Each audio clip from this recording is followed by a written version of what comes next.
Boa noite para todo mundo. Hoje, dia 10 de julho de 2023, pessoal, e vamos para o resumão do dia. Agora, também num formato novo, né? Eu não sei vocês, mas para absorver aprendizado, para absorver um conteúdo, eu sou muito mais visual. Então, muito além do que a pessoa me fala, se ela me mostra um material, um gráfico, uma tabela, números, enfim, um diagrama, eu consigo absorver muito melhor a informação desse jeito do que só na fala. Então eu tentei trazer isso aqui para vocês também, para que o resumão ficasse um pouco mais lúdico aí e vocês conseguissem absorver melhor o que eu falo. Eu espero que vocês gostem. Faltava só esse upgrade do computador que eu fiz esse final de semana, eu comentei com vocês na agenda econômica de ontem, no vídeo de ontem.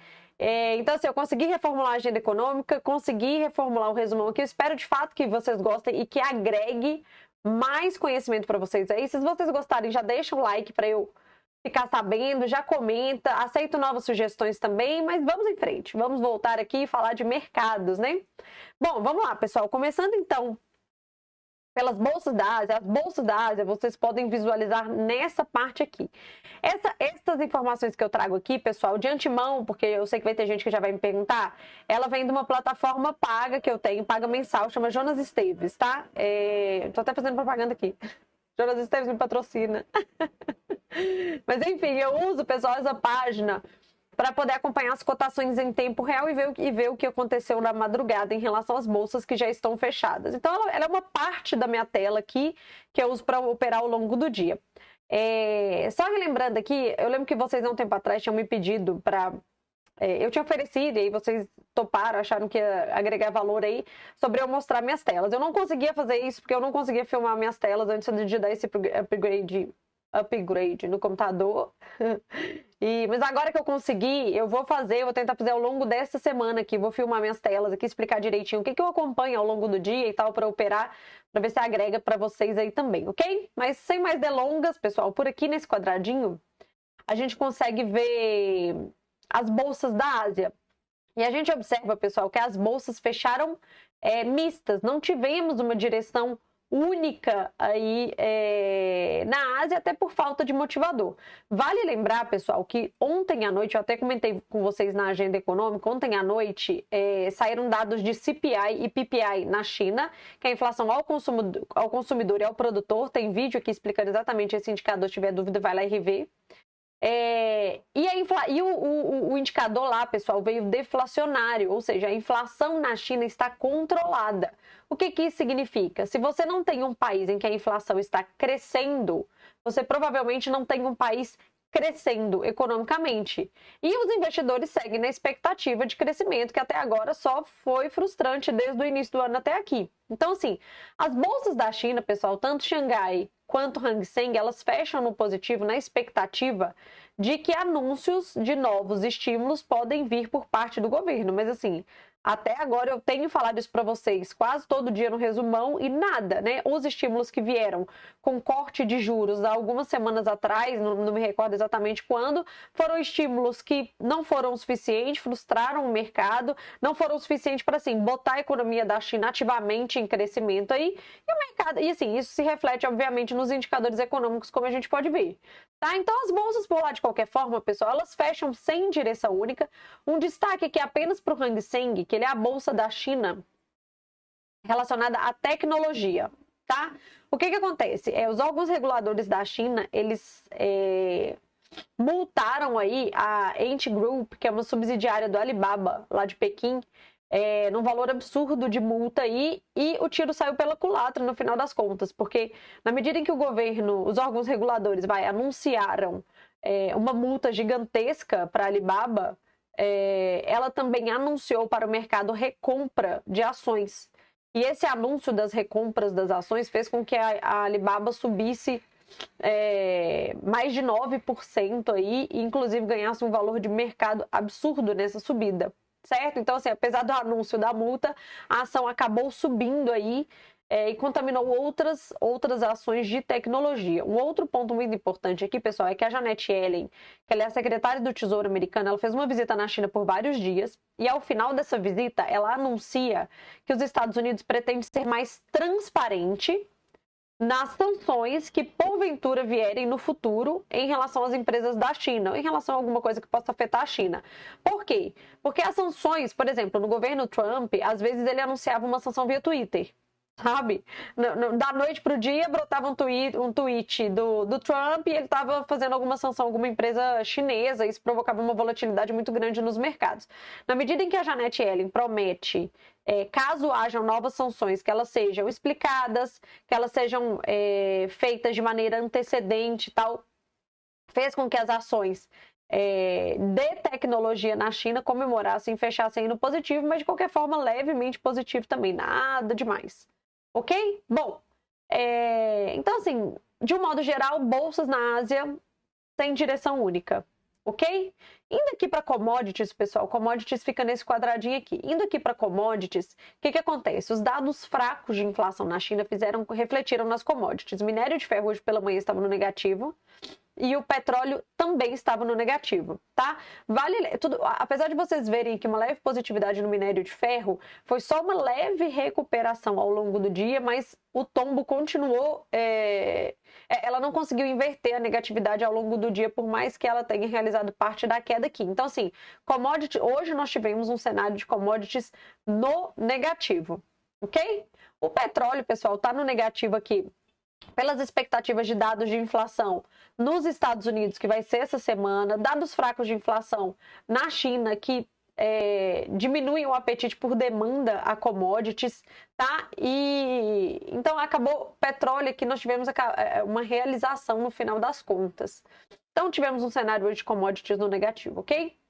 Bom, vindo aqui para as bolsas da Europa, elas ficam nesse quadradinho aqui, pessoal. Vindo aqui para as bolsas da Europa, as bolsas da Europa hoje levemente positivas, sem nenhum driving específico acontecendo por lá, nenhum indicador econômico acontecendo por lá, nada chave acontecendo por lá. Na verdade, isso foi uma realização de parte da queda. Nós tivemos uma queda semana passada das bolsas da Europa, pessoal, de em média 3%.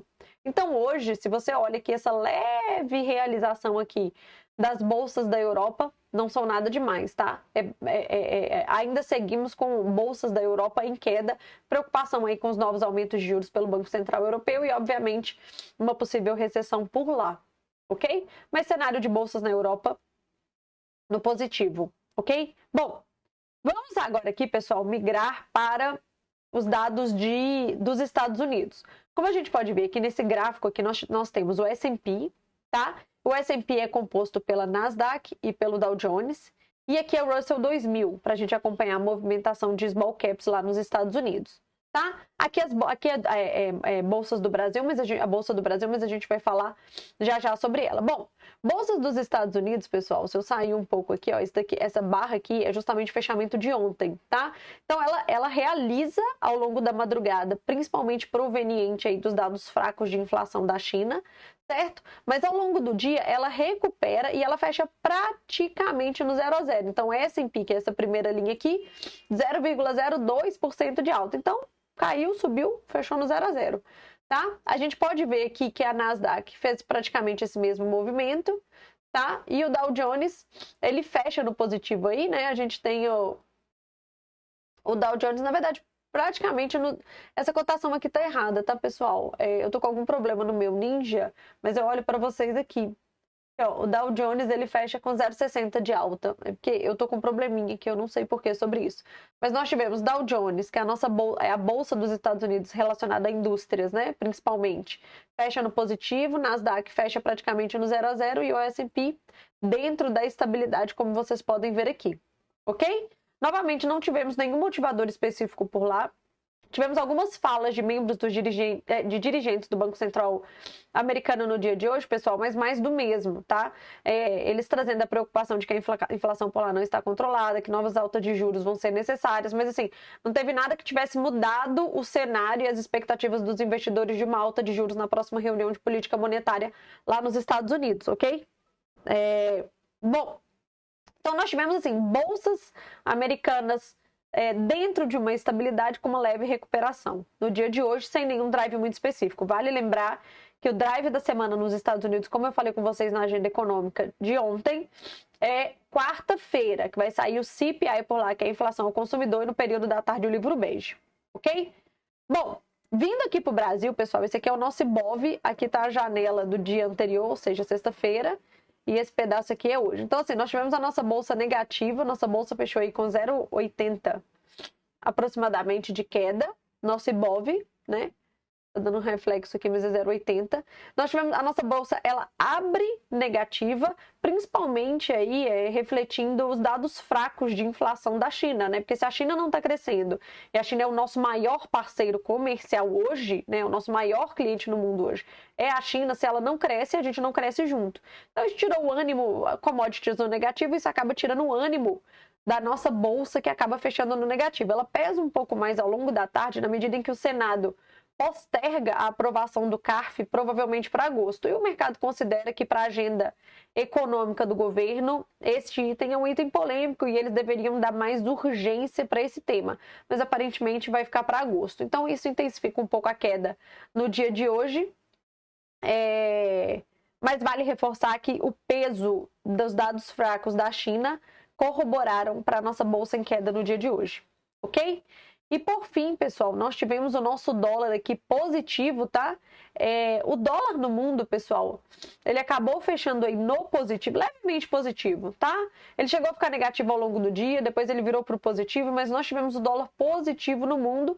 Aqui não foi diferente, a gente ficou oscilando entre positivo e negativo, bem dentro da estabilidade, mas no finalzinho da tarde aí o dólar acabou puxando mais, fechando um pouco mais no positivo, pelo mesmo motivo que eu expliquei para vocês em relação a bolsa, certo? Vale lembrar, de novo eu reforço, os dados de inflação, o drive da semana aqui no Brasil é amanhã, que é o IPCA, vai sair o IPCA fechado, mensal, logo pela manhã, e na quarta-feira, dados de inflação nos Estados Unidos também. Então esses 2 dias são dias-chave para definir, né, e para direcionar a movimentação da nossa bolsa e do nosso dólar se pá para toda semana, ok? Bom, pessoal, então é isto. Eu espero que tenham gostado de fato desse novo formato. Deixem um comentário aqui, eu aceito sugestões, deixem um like se gostaram e até o resumão de amanhã. Beijo!